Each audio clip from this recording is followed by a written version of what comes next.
Everyone, welcome to In the Zone Racing's first annual Sprint Car Fall Classic here at Lanier Raceway.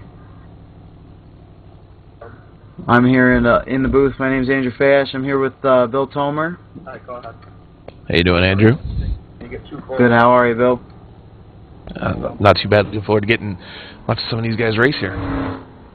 Yeah, Sprint Car is one of the hardest cars to drive, if not the hardest car to drive on iRacing. Right now we got Christian Peterson on track for his qualifying time. He almost clips the wall on his first lap there. But we got live single car qualifying going on right now, and it's going to be a great event. We got some payouts to cover here. Just to mention so you guys know what's going on, we got about 17 drivers, give or take, that showed up here, which is a pretty good car count considering the hurricane coming up the East Coast and a lot of people missing out due to the weather on the way. But top 5 finishers get various payouts. We got $30 for first, 25 for second, 20 for third, 15 for fourth, and 10 for fifth. Fastest time trial gets $10. The leader at halfway gets $10. Hard charger, so most positions gained from the starting spot, is $10. And Tough Luck Award, which will be determined by me and Bill, is going to get $10 in iRacing credits. That should be fun. Yeah, I hate singling people out, but I'm sure we won't have a hard time at figuring that out. Notice how you're an expert at bad luck there, Bill. Right. We'll have to come up with some criteria that. I guess we can discuss it at the end to see what happens. Yeah, we'll figure it out as we go.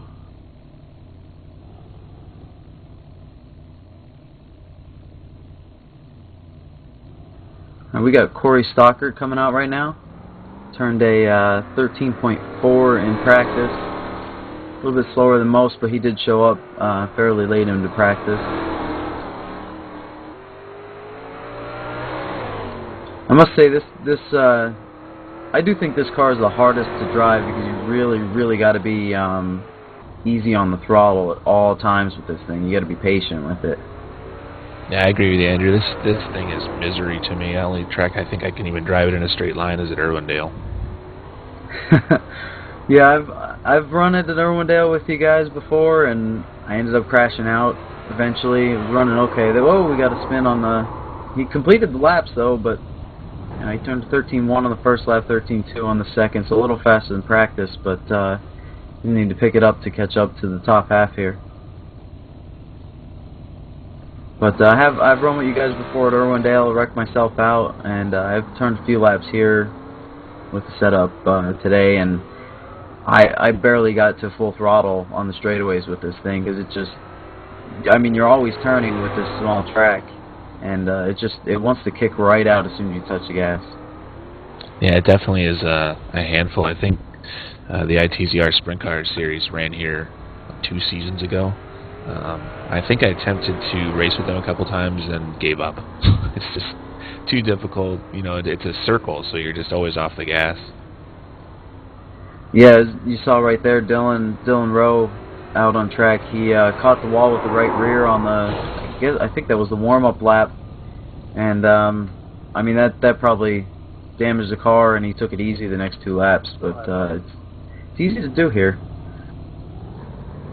Yeah, these cars aren't built to take any kind of contact. I mean, they're built for absolute speed, and when you make contact with the right rear, you're going to bend some of those, those rods, those radius rods that hold those axles in place, and then you're just done. Yeah, it's definitely something we're gonna have to watch for in the race. Is if anybody just even catches the wall a little bit, because there's a good chance of throwing your handling all off. Right now we got the 46 of Ron Quinzel out here. He turned a 13.2 on the first lap, about 4/10 off what he turned in practice. I don't think he's gonna pick up there. Oh, 13.0. I take that back. Again, with this car, it's so hard to hang on to that, like, a lap that looks a little sideways and a little squirrely could potentially be faster than a smooth lap. Yeah, I'd say we're kind of out of our element here, Andrew. I mean, we're both stock car guys, truck guys that know those pretty well, but these things are a whole different animal that I'm not used to ever running or anything like that. Yeah, I've watched plenty of it. I've never I don't have any real experience with these, and not much on the sim. I used to run the Silver Crown a lot, but that thing is a lot more tame than this car. That's for sure. If you want to call this a car, I don't know what you really would refer to this as. The number 9 at Chet Wheeler is currently on track. Chet actually came up with the idea to run this Sprint Car Classic, and has actually fronted the money and is putting up the purse for it as well. Yeah, Chet's a very avid fan of sprint cars, and he's got a heck of a paint scheme on there, Gravedigger paint on the sprint car, which I think just looks awesome. It does look awesome. He's probably the closest to back up his qualifying time. I'll be honest, I haven't been watching as closely as I should be as the announcer, but or one of the announcers, but he just turned a 12.876, and his best in warm-up was a 12.818. I think he ran an extra lap though, but I don't think they'll penalize him for that, because his best lap was his second. It looks like they're going. Is it to you, Andrew? It looks like they're going backwards from. Well, maybe not. No, you're right. Backwards for the most part, we're going reverse times. from warm up. You're correct. I believe since Kevin Malone is calling out drivers, he's going to go last just because he's trying to help admin a little bit while driving. We got Eric Nordhoff out right now. He turned a 12.785 in practice. Really quick times around this place. I mean, such a small track, and I mean, turn a lap in almost a blink of an eye here, feels like. That's a good looking race car as well. The Labatt's blue number 22. I like that. I agree. Very cool car. He's gonna drop off a little bit at 12.950. That's gonna keep Chet on the pole so far. I believe so. I should have been writing these down, but I got to tell you, I did just wake up a little bit ago.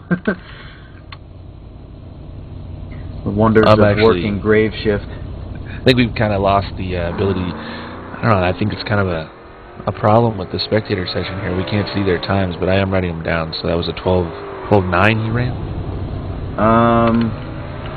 I forgot already. It was 12.950, I think, if I remember right. Right now we got the 48 of Brett Waldorf out on the track.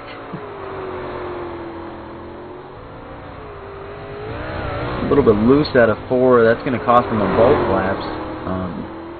That's one thing you got to watch when you're qualifying. If you mess up out of 4 in the end of your first lap, it's going to ruin both.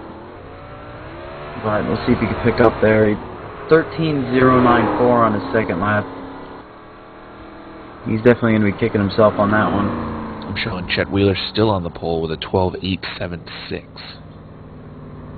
Yeah, Brett got a little aggressive on throttle there, coming up out of 4, and I mean, like I said, that's really easy to do with these things. You can't get full throttle till you're sure you're on the straightaway. I mean, you can, but it's not going to be good. You know, there's something to be said about how much pressure is on these guys. They get 2 laps. Everybody's watching. It's broadcasted. Racing for money, qualifying. It's tough. This is a different style of qualifying. We did this before in a few different leagues, like the Pro Series, the Pro Late Models. Well, Randall Robinson out in 76, by the way, getting loose there out of 4, also on his first lap. But it's a bit of a different ballgame. I kind of like this style. It definitely makes it harder when you're fast in practice because you got to go late. Well, 12.918 for Randall Robinson. He does pick up despite getting loose out of 4 there. It's going to put him, looks like, in second place. But we must mention there's these practice times. There's a lot of 12.7s, 12.8s, 12.6s for some upcoming drivers, and we're not seeing many people back up their times here. I think Chet Wheeler was the only one who really backed up practice. Got the 11 of Glenn Cray out here, one of the ITZR admins. Helps run a lot of stuff with us. Great guy here. He actually runs the ITZR Sprint Car Series. That too. Did help put this together. Definitely. 12.734 in practice. He had a 12.879 so far on the first lap. Looking really smooth out there compared to a lot of people. And a 7. 7:89 the second lap. Very nice. That'll put Cray on the pole currently. I'm sure he'll be pleased with that. Well, I'm sure he's smiling ear to ear right now. Next up, we got the number 98 of Layla Wilson. Turned 12:68 in practice, so we'll see if she could back that time up. It's our only female driver currently in the field. Yeah, we had one other driver in the truck series, one other female driver for a little while, but I believe Layla's the only one on ITZR right now. 12:909 first lap, very aggressive into turn 1 on the second lap there. Throws it into turn 3. She looked like she was on dirt there. Trying. 12:85 is the time she will put up. It's pretty good. It's going to put her third, second. Yeah, second. 12:859 will put her second behind Glenn, and look like Chet Wheeler's still third. I mean, I'm sure she would have liked to back up her practice time, but it's a lot better than some people were faring here. It is tough to back up your time, especially with the single car qualifying setup here. Looks like the 70 of Eddie Walczak currently on the track. He did run a 6.69 in warm up, so we could see a really good lap right here. I'm glad you took his name because I was not feeling confident about covering Eddie's last name here.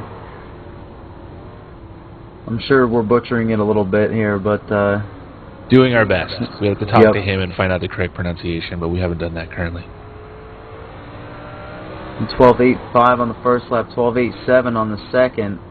Not going to back it up exactly, but it's going to be a very respectable time with what everybody else is turning for qualifying here. Just looking at the entry list here, Andrew, looks like we've had quite a few people show up after qualifying started.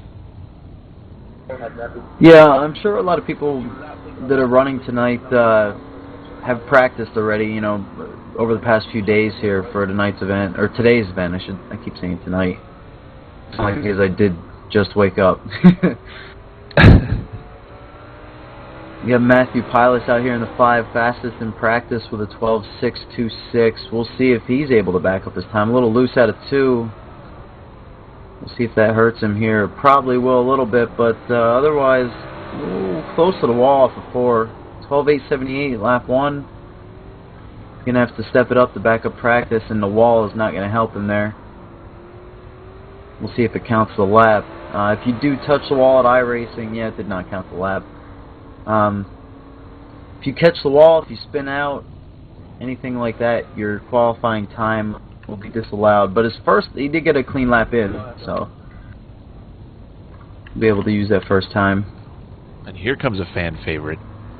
The number 1 of Dylan Schreiner, longtime ITZR racer and iRacer for that matter, I guess. He's got that number 1 for a reason. He was the Lanier Speedway champion with the ITZR Sprint Car Series. Yeah, this is one of his better vehicles, that's for sure. No offense to Dylan, but this is you can't count him out in the sprint car on any given weekend. 13-0. That's showing the lack of last-minute warm-up and practice here before qualifying. He did just show up and doesn't hit anything on the spin. First lap's going to have to stick with a 13-0, but be sure to look for him before the end of the race. Actually, that second lap, even with the spin, was quicker at 13.024. Oh, my mistake. Didn't catch that. He must have spun just late enough for the lap to still count. I'm sure it would have been a pretty solid lap had he not spun there at the end. Yeah, we almost had a spin on the backstretch. Justin McClintock is going to try to square himself up here for the second lap. Like I was saying earlier, though, I only turned a few laps, but it is very, very easy to get just a hair too aggressive on throttle, especially in qualifying. I mean, you want to get everything out of the car, and it's very easy to mess up. Got a 13.009 out of Justin McClintock there. Yeah, Justin's car looked a little bit tight there. You know, watching all these cars going around the track, looks like a lot of them sit around the right rear a little bit, driving off the right rear. Justin looked like he was putting a lot of wheel input in the front end there. Yeah, I think that may have been a result of him almost spinning on the first lap. I know, you know, when you make a mistake on the first one, you just kind of want to take it easy on the second. So we'll have to keep an eye on that in the race to see if that's really what was, you know, what the handling is on his car. Yeah, still was definitely a respectable lap time though. Especially for showing up at the end of practice, right? Yeah, I don't know how you do that with these cars. How you, ooh, 73 Larry Moody almost hit the wall there. That's about what I would expect if I just showed up. And it's 73 Larry Moody. I think the first hit kind of threw the car off for him, which led into a second. He's going to have to limp the thing around. I think he's just going to start in the back.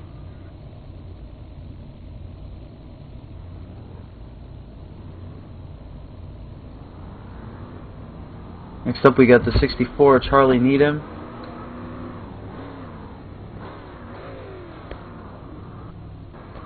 Looks like he's taking a high entry here. Oh, we got a car sitting on the track. Hope that didn't affect him any. I think he's alright though.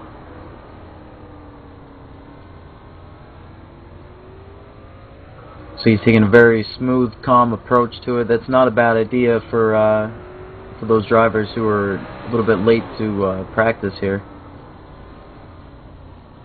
Just get a nice, smooth, clean lap in. That way you got a solid spot on the board.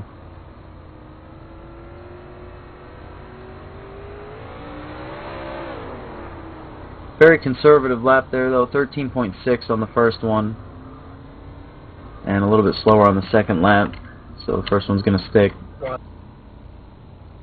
We got the number 20 of Brian Harford showing up now, donning the pink colors on that car. I'm going to have to update my paint schemes for these now that I think about it. Oh! Oh, and Brian got hard into the wall. Looks like he lost control of it on the back straight there. Well, he decides to bail on the lap. I was going to say he's donning the pink colors for Breast Cancer Awareness Month here. At least I'm assuming so, anyway. But I wouldn't doubt it. And we got the number 32 of Jesse Powers. Right now, guys, a very good lesson into why you should practice right before showing up and trying to qualify anything, for that matter. Especially the sprint car, though. Especially the sprint car. If you're anyone out there, if you guys are on iRacing and you have not driven the sprint car yet, do be warned, it is a beast. You do want to take it easy with this car. And Jesse got the wall on the front straightaway there. It's going to discount well, and there goes both laps. He got on the back stretch again. Yeah, the thing is, when you get on the throttle with this, it kicks out sideways, and your immediate reaction is to just counter steer it and try to drive out of it. And as soon as you get off the throttle with this thing counter steered, you know, you're shifting a decent amount of weight forward, and it just hooks. It grabs wherever you got the wheels pointed.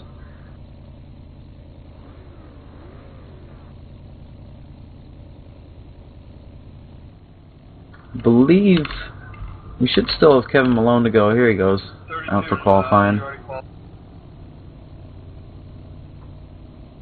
Number 10, Kevin Malone, coming out right now. Looks like he's trying to warm the tires up here. Now, he did have practice time. He's helping admin a little bit, which is why he's going last here. But he turned 12.809 in practice. We'll see if he could be one of the few to back it up. That's a good-looking race car, too. I love the green and black paint scheme. Danica colors, though. I don't know how I feel about that. Well, Kevin runs into a lot of stuff, too. Yeah, I know. I like to bust his chops on it, though, all the time. 13.130 on the first lap. Again, this is the downside of sitting through everyone else's qualifying laps. Got a little bit out of the second lap, a 13.092. It's going to move him up, I believe, a little bit. There were a lot of times in the low 13s there. And I think we're actually sitting with Glenn Cray as the pole sitter for this race. He's going to be thrilled about that, I'm sure. It looks like we may have one more driver here. 26 of Ron Hilling. Yeah, I don't remember calling out his name or number yet, so we got one more shot here, but he did not have practice, so check the green and then see how that goes. One thing I'm worried about here is the drivers who are a little bit late to practice and stuff. I'm worried about them in the race when it starts here. They're going to have to really take it easy and mind their P's and Q's, as they say. A lot of laps, 150 laps are going to run today, and there's a mandatory caution on lap 75, so they have plenty of time if they just want to survive for a while, you know, to try to make a race out of it. Very good point. The regular sprint car series we run here at In the Zone is 50 laps at Irwindale, and that goes by quick. 150 laps here, that is a little bit more time than most of the drivers are used to for this series. And Ron turned 13.258, which is not too bad considering, you know, the lack of practice here. Yeah, Ron's paint scheme there is pretty subtle, but I didn't know if you noticed it actually does say West Virginia Mountaineers on there, so he's showing his college affiliation with his paint scheme. Yes, I see that on the front. Okay, guys. A lot of late entries here, but Bill, you want to give us a little bit of a rundown on qualifying times? Yeah, I'll do my you best wrote them down, and I did not. I think we're looking at Glenn Cray, the 11 car on the pole. Let me see here. I believe we have the number 70 of Eddie Walczak. Looked like he qualified second with a 12.851. Then the 98 of Layla Wilson will be third. Looks like the 9. Yeah, the 9 of Chet Wheeler Jr. is fourth. So 3 of the top 4 are going to be our top 3 starters here from practice to qualifying. What did Matthew Pilas turn? He ended up with a 12.878, so he'll be fifth. And that would be your fastest driver from practice. Correct. My question to you, our $10 fastest time trial, is that qualifying or is that practice? I imagine that's qualifying. Okay, well that's going to go to the number 11 of Glenn Cray then.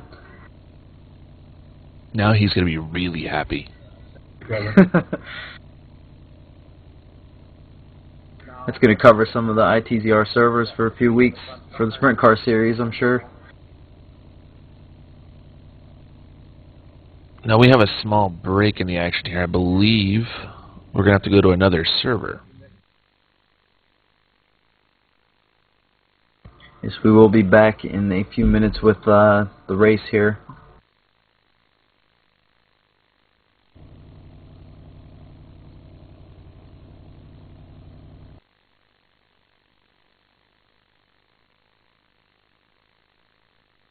Listen to driver's chat here.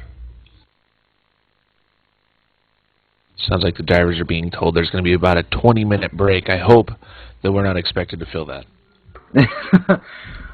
I'm going to take a break regardless. I don't want you to have to sing again, Andrew. That was bad last time we did that. Yeah, we don't need to talk about that. ITZR karaoke just didn't work out very well. No, it's definitely a bad idea. I mean, race car drivers and fans and singing is 9 times out of 10 is just a terrible combination. Bad thing.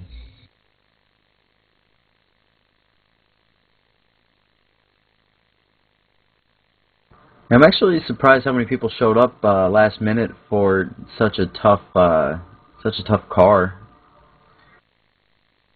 Yeah, we actually ended up having 20 people attempt qualifying. Looks like 4 did not log times. Yeah. It definitely showed in qualifying I mean, we saw a lot of people right at the end there struggling to complete a lap. Like I said, though, this is a car, even if you're used to it, it's not something you usually would just hop right into and, you know, go qualify and go all out. But we are going to take a break, and we will be back with the race right here on ITZR Live. In about 20 minutes, looks like.